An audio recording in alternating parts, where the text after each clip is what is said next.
లోకంలో ఉండేటటువంటి సమస్త తాపములు ఉపశాంతి చెంది ఈశ్వరానుగ్రహం చేత మీ కోర్కెలు తీరాలి అంటే సంధ్యావందనం తప్పకుండా చెయ్యాలి. ఇప్పుడు సంధ్యావందనంలో ప్రథమ నియమం ఏమిటి? అర్ఘ్యప్రదానం. అర్ఘ్యం ఇవ్వాలి. అర్ఘ్యం దేంతో ఇస్తారు? నీటితోటే ఇవ్వాలి. కాబట్టి ఇప్పుడు సంధ్యావందనం అనేటటువంటిది ఏ రోజుని మారడానికి వీల్లేదు. అది ఇంకా ఎంత కఠినమైన నియమం అంటే సంధ్యావందనం అన్నది కొడుకుట్టాలని ఎందుకు ఏడుస్తారో తెలుసా అండి? కూతురైతే వచ్చిన నష్టమేం లేదు. కూతురు కడుపున పుట్టిన కొడుకు కూడా దౌహిత్రుడు ఔరసపుత్రుడితో సమానం శాస్త్రంలో.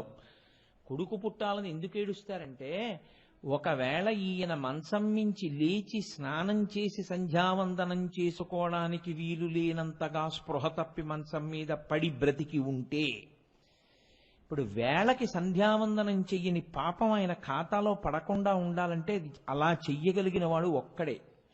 కొడుకు తండ్రి పేరు మీద సంధ్యావందనం చేసి తర్వాత తన పేరు మీద సంధ్యావందనం చేసుకోవాలి, ఆయన ఒంట్లో బావులేక మంచం మీద పడుకుంటే.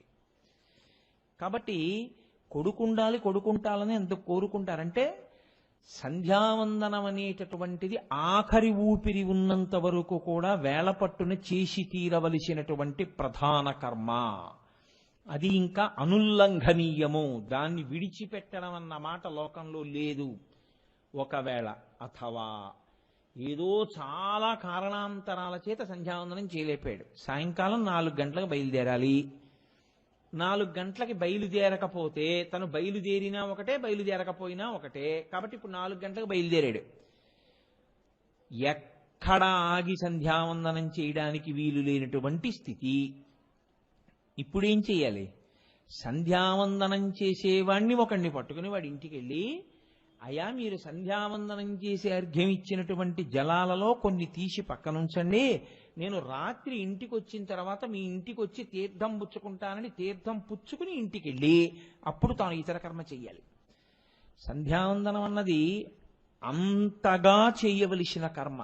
ఇప్పుడు అసలు ఆ సంధ్యావందనం చేశాడు అన్న తృప్తికి అది చెయ్యడానికి ఏది ఆధారం? నీళ్లే. కాబట్టి పుట్టుక నుంచి మరణించే వరకు నీరు లేకుండా శౌచము కలిగేటటువంటి అవకాశమే లేదు. నీరే శౌచమును తీసుకొస్తుంది. శౌచం అంటే శరీరమునకు ఉన్నటువంటి అశౌచము. అశౌచము అంటే దేనితో మీరు ఈశ్వర కార్యం చెయ్యడానికి అంగీకరించరో అటువంటి ప్రతిబంధకాన్ని తీసేయడానికి అవకాశం ఒక్క స్నానము చేతనే. నేను ఇంకా దాని గురించి పెద్ద విశేషమైన వివరణ చెయ్యక్కర్లేదు. ఎటువంటి అపవిత్రత అయినా ఆ స్నానంతోటే తొలగిపోతుంది. ఇప్పుడు దీన్ని బట్టి మీకు ఏమర్థం అవుతోంది? నీరొక్కటే లోకంలో శౌచ సిద్ధిని కల్పించగలదు. నీరు వినా ప్రతిరోజు శౌచ సిద్ధికి విభూతి స్నానం చెయ్యం. ఏదో చాలా ఆత్యయిక పరిస్థితి అయితే, జ్వరంగా ఉంది, లేవగలడు, కూర్చోగలడు, అర్ఘ్యం ఇవ్వగలడు, కానీ స్నానం చేయకూడదు. అప్పుడు విభూతి స్నానం చేసి సంధ్యావందనం చేయాలి. రోజు విభూతి జల్లుకుని వెళ్ళిపోతానండి అంటే కుదరదు. రోజు శౌచానికి నీళ్లే. కాబట్టి నీటి కన్నా మీకు శౌచమును ఇవ్వగలిగినటువంటి పదార్థం ప్రపంచంలో ఇంకొకటి లేదు. ఇప్పుడు ఇంత శౌచమును ఇవ్వగలిగినటువంటి నీటి చేత తడిసినటువంటి శివుని యొక్క జటాజూటము గొప్పదై ఉంటే నీటి తడి వలన గొప్పదయిందా? నీటికి అంత శౌచం, అంత గొప్పతనం శివుడి తల మీద పడడం వల్ల వచ్చిందా? అంటే ఆయన తల నీటి చేత తడిసింది కాబట్టి ఆయనకి శౌచం రాలేదు. నాకైతే అలా వస్తుంది శౌచం. నేను తలస్నానం చేస్తే నాకు శౌచం వస్తుంది. ఆయన అలా తలస్నానం చేస్తే ఆయనకి శౌచం రాలేదు. ఆయన నీళ్లు పోసుకోవడం వల్ల నీటికి శౌచం వచ్చింది. ఎంత శౌచం వచ్చిందో తెలుసా అండి? మామూలుగా స్నానం మీకు శౌచమునిస్తుంది. ఆయన ఒంటి మీద పడినటువంటి నీరు ఇలా చల్లుకుంటే పాపము విరిగిపోతుంది. అది గంగ. అందుకని ఆయన గంగాధరుడయ్యాడు. ఇప్పుడు బాగా పట్టుకోండి నేను చెప్పే విషయాన్ని. ఇప్పుడు మీరు ఒక మహత్కార్యాన్ని ఒకదాన్ని సంకల్పం చేశారు. అంటే మహత్కార్యం అంటే కొత్తగా ఉద్యోగంలో జాయిన్ అవడం ఇవి కాదు, అవన్నీ కుక్షింభరత్వం. మహత్కార్యం మనుష్య జన్మలో ఈశ్వరుణ్ణి చేరుకునేటటువంటి ప్రయత్నమే. ఈశ్వరుణ్ణి చేరుకునే ప్రయత్నంలో అంతర్భాగం ఏమిటి? చాలా మహత్కార్యం ఏమిటి? ఒక తీర్థయాత్ర. మీరు ఒక తీర్థయాత్రకు బయలుదేరుతున్నారు. ఒక మోక్షపురి ప్రవేశానికి సంకల్పం చేశారు. కాంచీపురం వెడదాం సంకల్పం చేశారు. కాంచీపురం మోక్షపురి, అరుణాచలం మహోత్కృష్ట ప్రదేశం, గోకర్ణం మహాద్భుత ప్రదేశం. అందులోకి రావాలి అంటే ఈశ్వర శాసనం లేకుండా లోపలికి రాలేరు మీరు. ఆయన అనుగ్రహిస్తేనే లోపలికి వెడతారు. ఇప్పుడు మీకు పాపం ఉందనుకోండి, చాలా పెద్ద పాపం, ఈశ్వరుడు లోపలికి రానివ్వడు. ఆ పాపం ఏం చేస్తుందంటే ప్రతిబంధకంగా అడ్డొస్తుంది. అడ్డొచ్చి ఏదో కారణం చెప్పించి వెనక్కి వెళ్ళిపోయేటట్టు చేస్తుంది. ఏదో ఫోన్ వస్తుంది, ఆయన ఇంక వెళ్ళకూడదు యాత్రకి, ఆయన వెనక్కి వెళ్ళిపోతాడు. అంటే పాపము ప్రతిబంధకంగా వచ్చేసింది. ఇలా రాకుండా ఈశ్వరుడికి దగ్గరవ్వాలి అంటే తీర్థయాత్రకి వెళ్లే ముందు ఏది చూసి నమస్కరిస్తారో తెలుసా అండి? కపర్ది కపర్ది కపర్ది అని 3 మార్లు చెప్పి ఈశ్వరుడి యొక్క జటాజూటం వంక చూస్తారు. అందుకే ఆయన పెద్ద కిరీటం పెట్టుకోడు. అసలు ఆ జటాజూటమే అంత పవిత్రం. ఒక్కసారి ఆ జటాజూటం వంక చూసి ఆ చంద్రవంక, అందులోంచి పడుతున్న గంగ మీరు చూశారనుకోండి, అలా చూసి ఒక నమస్కారం చేశారనుకోండి, అది అశౌచమును పాపమును విరగగొట్టగలిగినటువంటి స్థితిని గంగ దేని వల్ల పొందింది అంటే ఆయన తలకి తగలడం వల్ల పొందింది. గంగ పాపములను ఎందుకు తీస్తుందంటే ఆయన తలకి తగిలింది. తగలడం వల్ల లోకము యొక్క పాపములను, ఒకళ్ళవి ఇద్దరివి కావు, కొన్ని కోట్ల కోట్ల కోట్ల మంది పాపములను గంగ తీయగలిగినటువంటి శక్తి పొందింది. ఇంత శక్తి గంగయే పొందితే అంత శక్తి ఎందులో నిబిడీకృతమైందని గుర్తు? ఆ తలలో, ఆ జటాజూటంలో ఉంది. కాబట్టి ఇప్పుడు మీరు ఆ జటాజూటానికి నమస్కారం చేసి కపర్ది కపర్ది కపర్ది అనడము, లేకపోతే ఈ నామాలు ఉన్నటువంటి రుద్రాధ్యాయంతో వేదమంత్రంతో నమ కపర్దిని చవ్యుక్త కేశాయత నమ సహస్రాక్షాయత శతధన్వనీచ అంటూ శివాభిషేకం చేసి బయలుదేరారనుకోండి, అప్పుడు మీకు పాపము ప్రతిబంధకముగా వచ్చి మిమ్మల్ని ఈశ్వరుడి దగ్గరికి వెళ్లకుండా అడ్డగించేటటువంటి పాపము తొలగిపోతుంది, తీసేస్తుంది. తీసి మీరు ఈశ్వరుడి వైపుకు వెళ్ళగలిగేటట్టు చేస్తుంది. అంటే అంత శక్తివంతమైనటువంటి నామము, లోకములో లోకులనందరినీ అనుగ్రహించగలిగినటువంటి జటాజూటము ఆయన యొక్క జటాజూటం. మీకు లోకంలో ఉండే పెద్ద ఇబ్బంది ఏమిటో తెలుసా అండి? వెంట్రుక తనంత తానుగా మహాపాపహేతువు. వెంట్రుకలు పెద్దలు ఆచమనం చేసి పరిశేచనం చేసి వారు పదార్థాన్ని తీసుకోవడం మొదలు పెడుతుంటే విస్తట్లో వెంట్రుక కనపడింది అనుకోండి, అంతకన్నా అన్యాయమైన విషయం ఇంకోటి లేదనమాట. వారు ఏం చేయాలంటే అసలు శాస్త్ర ప్రకారం అయితే వెంటనే ఉత్తరాపోసనం పట్టి వదిలిపెట్టేస్తారు. న్యాయంగా అయితే ఇక తినకూడదు. వెంట్రుక అంత పాపభూయిష్టమైనది. వెంట్రుక ఒకటి, గోరొకటి. అందుకే ఆభిచారిక క్రియల్లో వాడుతుంటారు వాటిని, అరికాలు మన్ను వీటిని. కాబట్టి ఈ వెంట్రుక గోరు ఈ రెండు కూడా అశౌచమునకు నిలయములు. అందుకే వెంట్రుకలు ఇంట్లో ఉండకుండా తీసేయండి, వెంట్రుకలు తీసేయండి అంటారు. లోకంలో బాగా నల్లగా పొడుగ్గా ఉన్నటువంటి జడ ఉందనుకోండి, అది మోహమును కల్పిస్తుంది. కాబట్టి వెంట్రుకలను కానీ వెంట్రుకల సముదాయమును కానీ ఎప్పుడూ కూడా పుణ్యహేతువులుగా చెప్పరు. కాబట్టి వెంట్రుకల వంక చూడడం, వెంట్రుకల యొక్క సముదాయము వంక చూడడం అభ్యున్నతికి హేతువు కాదు. కానీ ఒక్క పరమశివ జటాజూటము, ఆయన యొక్క కేశముల సంఘాతము, ఆ జటలు, ఆ జడ, ఆయన యొక్క జుత్తు, ఆ కొప్పు చూసినంత మాత్రం చేత మీ పాపములన్నీ నశిస్తాయి. పైగా మీకు ఇంకొక గమ్మత్తు ఏమిటో తెలుసా అండి?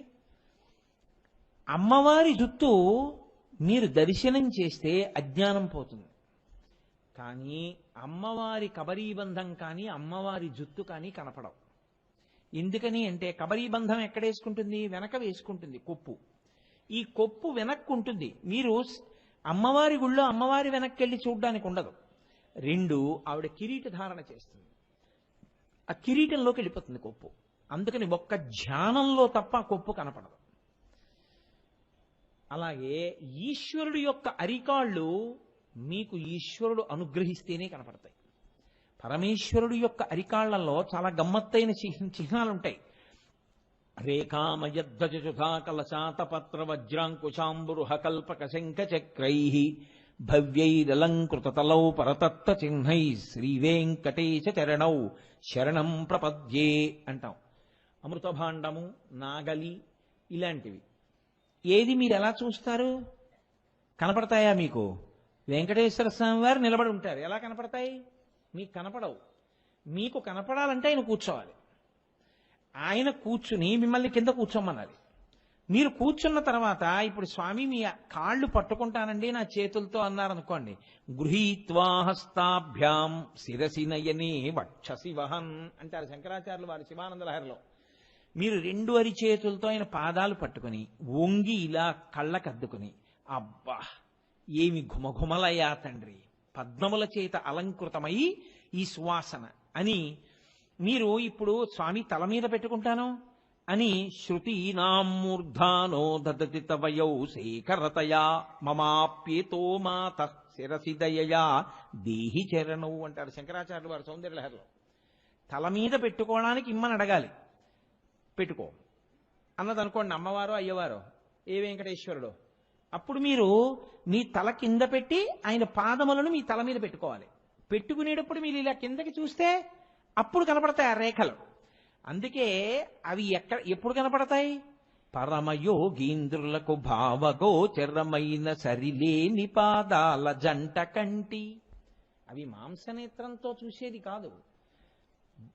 బాగా యోగమునందు నిలబడగలిగినటువంటి ప్రజ్ఞ కలిగినటువంటి యోగీంద్రులు మాత్రమే అరికాళ్ళు చూడగలరు. కాబట్టి అజ్ఞానదాహకత్వం చేసేటటువంటి అమ్మవారి యొక్క కబరీబంధం గాని ధునోతుద్భాంతం నస్తులితదలితి ఇందీవరవనం అంటారు శంకరాచార్యులు వారి సౌందర్యలహరిలో. అమ్మవారి కబరీబంధం అజ్ఞానాన్ని తీసేస్తుంది, కనపడదు. మీకు ఒక్క ధ్యానంలోనే కనపడుతుంది. పరమేశ్వరుడు శ్రీ మహావిష్ణువు యొక్క పాదములలో ఉండేటటువంటి ముద్రలు ఒక్క ధ్యానములోనే కనపడతాయి. సమస్త పాపములను తొలగతోయగలిగినటువంటి పరమశివుని యొక్క జటాజూటం ఒక్కటే మీకు ఎప్పుడు కావాలంటే అప్పుడు కనపడదు.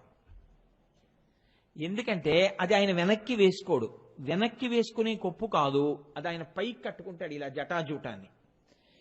రెండు, ఆయన ఆ జటాజూటం ములిగిపోయేటటువంటి కిరీట ధారణ చెయ్యడు. అంత పెద్ద కిరీటం పెట్టి కూర్చోడు పరమేశ్వరుడు, ఎప్పుడు జటాజూటమే ఆయన కిరీటం. కాబట్టి ఇప్పుడు జటాజూటం ఎదురుగుండా కనపడుతూ ఉంటుంది. ఇప్పుడు ఆ జటాజూటం వంక మీరు రోజు అలా ఒక్కసారి బాగా చూస్తూ కపర్ది కపర్ది కపర్ది జటాధర జటాధర చంద్రశేఖర అని ఆ చంద్రవంక చూసి చంద్రశేఖర, ఆ గంగ చూసి గంగాధర గంగాధర, ఇలా ఎందుకు ఉండాలి ఆయన? అలా ఉంటే కదా మీరు చూడగలుగుతున్నారు. ఆయన పెద్ద కిరీటం చేయించి పెట్టేసుకుంటే అయిపోయిందంటే మీకు నాకు అవకాశం పోయింది. కాబట్టి కృపానిధి మనయందు కృపతో ఆయన తన జటాజూటాన్ని చూపిస్తున్నాడు. లోకములో పనికి వచ్చే వెంట్రుక అంటూ ఉంటే ఒక్క ఏనుగుదే. ఏనుగు వెంట్రుక మాత్రం దృష్టి దోషం కూడా తగలనివ్వరు. అందుకని ఏనుగు వెంట్రుక లోపల పెట్టి పైన రాయి పెట్టి ఉంగరం చేసి పిల్లలకు పెడతారు దృష్టి దోషం తగలకుండా. ఏనుగు వెంట్రుక శక్తి ఉంది తప్ప లోకంలో ఇంకా ఏ వెంట్రుకకి కూడా పవిత్రమై మీకు ఉపకారము చేయగలిగినటువంటి వెంట్రుకలు కలిగి ఉండవు. ఏ చామరీ మృగం లాంటిదన్నో పక్కన పెట్టండి. కానీ పరమశివుని యొక్క కేశపాశము, ఆ జటాజూటము పాపములనే తీయగలిగినటువంటి శక్తి కలిగినది. కాబట్టి ఆయన కపర్ది. ఇప్పుడు ఇన్ని నామములు అందులోకి కలుస్తున్నాయి. కపర్ది, జటాధర, గంగాధర, కృపానిధి, వ్యోమకేశ, ఆకాశమంత జటాజూటం ఉన్నవాడు. ఇప్పుడు ఇటువంటి పరమేశ్వరుడు గంగని ధరించినాడు. ధరించడము అన్న మాటకు అర్థం ఏమిటి? పట్టుకుని ఉండుట అని. ఇప్పుడు నేను దీన్ని ధరించాను అన్నాను అనుకోండి, ఇది నా నుంచి జారి పడిపోతోంది అనుకోండి, అప్పుడు నేను ధరించానన్న మాట అన్నాం. ఎందుకంటే ఇది జారి కింద పడిపోయింది అనుకోండి, నేను 2 అడుగులు వేసేటప్పటికి ఈ లాల్చీ జారి కింద పడిపోయింది అనుకోండి, ఇంక నేను ధరించను ఏమిటి? దాన్ని ధరించానన్ను. నేను ఒకసారి ధరించి ఇంక నేను దాని గురించి పట్టించుకోకుండా నేను వెళ్ళిపోతుంటే నాతో పాటు అది వచ్చేయాలి. నేను మళ్ళీ ప్రయత్నపూర్వకంగా దాన్ని తీసి పక్కన పెట్టేస్తేనే అది వదలాలి నన్ను, తప్ప అది నన్ను వదిలేసేసే స్వతంత్రత దానికి ఉండకూడదు. అలా అయితే ధరించాను అంటారు. దాన్ని ధరించాడండి ఆయన. బట్టలు ధరించాడు, పుష్పమాల ధరించాడు. ఆయన గంగను ధరించాడు, గంగాధరుడు. ఎలా కుదురుతుంది? ఎక్కడ ధరించాడు? వెంట్రుకలలో ధరించాడు. మీరు బాగా గమనించండి, వెంట్రుకలలో నీరు పట్టుట దుస్సాధ్యము, ఎవ్వరూ పట్టలేరు. అథవా నేను పట్టుకుంటానండి, నాకు చాలా పెద్ద జుట్టు ఉంది, దాన్ని ఏదో చుట్టూ పెద్ద అట్టహాసంగా కట్టేస్తాను, చిన్న కన్నం పెడతాను. ఎన్ని పడతావు? ఓ చెంబుడు పడతావు. ఆయన దేన్ని పట్టాడు? ఆకాశ గంగనంతటినీ పట్టేశాడు. ఎన్నాళ్ళు పట్టాడు? కొన్ని సంవత్సరములు పట్టేశాడు. అలాగే ఇది సాధ్యమా ఎవరికైనా? పైగా ఇప్పుడు ఆ పడిపోతున్న గంగ ఏమైంది? కదలిక లేకుండా అలా ఉండిపోలేదు. గంగకి, గంగ అంటే నీటికి ఒక లక్షణం ఉంటుంది, ఎప్పుడు పల్లాన్ని వెతుక్కుంటుంది, బయటికి వెళ్ళిపోయే మార్గాన్ని వెతుక్కుంటుంది. ఎందుకని ఆవిడ పడ్డం ఆకాశం మించి పడింది, పడింది శివుడి జటాజూటంలో పడింది, అక్కడి నుంచి కింద పడిపోవాలి, పాతాళానికి వెళ్ళిపోవాలి ఆవిడ. కానీ ఇబ్బంది ఎక్కడొచ్చిందో తెలుసా అండి? కొన్ని సంవత్సరముల పాటు అలా ప్రవహిస్తూనే ఉంది ఆవిడ. ఎక్కడ? ఆ జటాజూటంలోనే. ఇంత నీరంటే అది ఎంత నీరు అలా పడింది అని మీరు అనుకుంటున్నారో అంత అనుకోవడమే, దానికి లెక్కేం లేదు.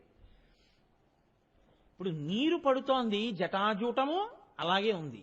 ఎన్ని సంవత్సరములు పడినా దానికి బయటికి వెళ్ళడానికి దారి లేదు.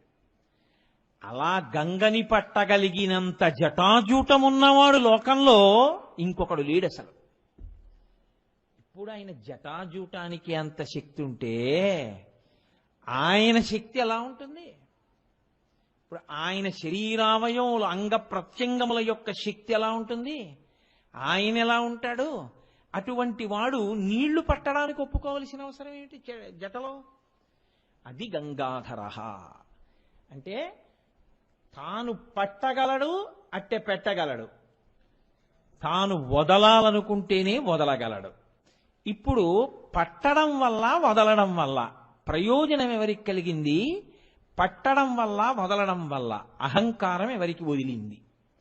మీరు ఒక్కసారి ఆలోచించండి. గంగాధర నామం ప్రారంభం దేంతో మొదలంటే, ఒక వంశంలో పుట్టి చాలా దుడుకుతనంతో ప్రవర్తించి చనిపోయిన వాళ్ళు ఉన్నతగతులు పొందడం కోసమని చెప్పి అవతరించడానికి ప్రారంభమైనటువంటి గంగా అవతరణ కథ ఎవరికి దగ్గర పూర్తయిందంటే, మొత్తం లోకంలో పుట్టినటువంటి సమస్త జనావళికి ఉపకారం చేయడం దగ్గర పూర్తయింది.